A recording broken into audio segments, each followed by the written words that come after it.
Good afternoon from Barcelona and welcome to a Ius Laboris coffee break on corporate and or internal investigations.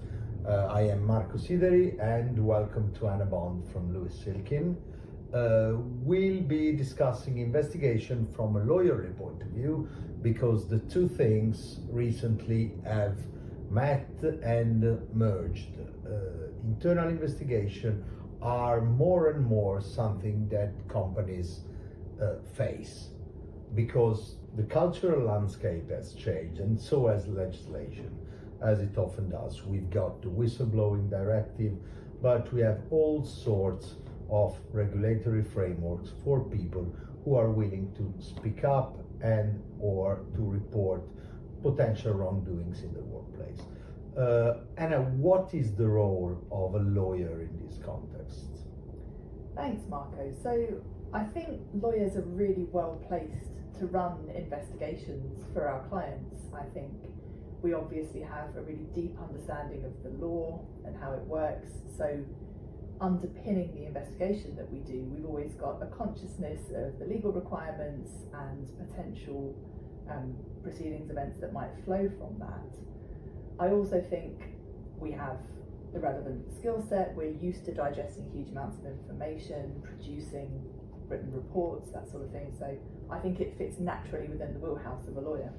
And on top of this, investigations are many times cross-border investigation because now many companies have multinational structures and matrix organization. So there's a need of someone capable to summarize all ways of looking at stuff and producing a report that sums up very, very different sources of information. Have you ever worked in an international environment investigation-wise? I have, yeah. So I've conducted investigations that involve different jurisdictions, and I've also worked with other colleagues around the Ius Laboris network to investigate together with them into, as you say, cross-border matters. And investigations are about good and bad because you verify misconduct.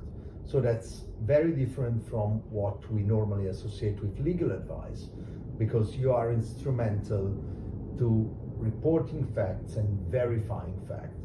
How do you feel this kind of work is different from the normal lawyer advice that we see every day?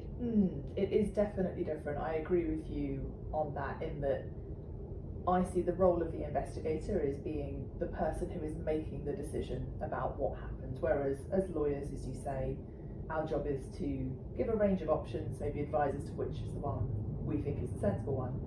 In an investigation, it's much more about fact-finding and about commenting on what happened, what did not happen, and gathering all the relevant contextual information.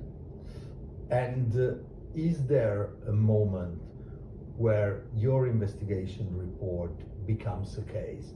And in this case, does the lawyerly part come back on for potential disciplinary action and or litigation based on the facts? Yes, so we certainly can offer legal advice as well as conducting the investigation. So after the investigation's finished, the lawyer who's done that would step away and a different team would come in to advise, and that would be how we would assist with any disciplinary process that would follow the investigation. Thanks very much. I do think, and please correct me if I'm wrong, that what once was something that felt distant from our lawyerly world of laws and rules and procedures has now come way more close, and interacting with witnesses, document and evidence is now part of your practice. Completely. Do you agree? Yep, it's a big part of my practice. It's a big part of our practice at Lewis Silkin. Thanks, Anna. It's been great to get your insight on this. And if anyone has questions about corporate and internal investigation, feel free to contact Ius Laboris at any time. Thanks.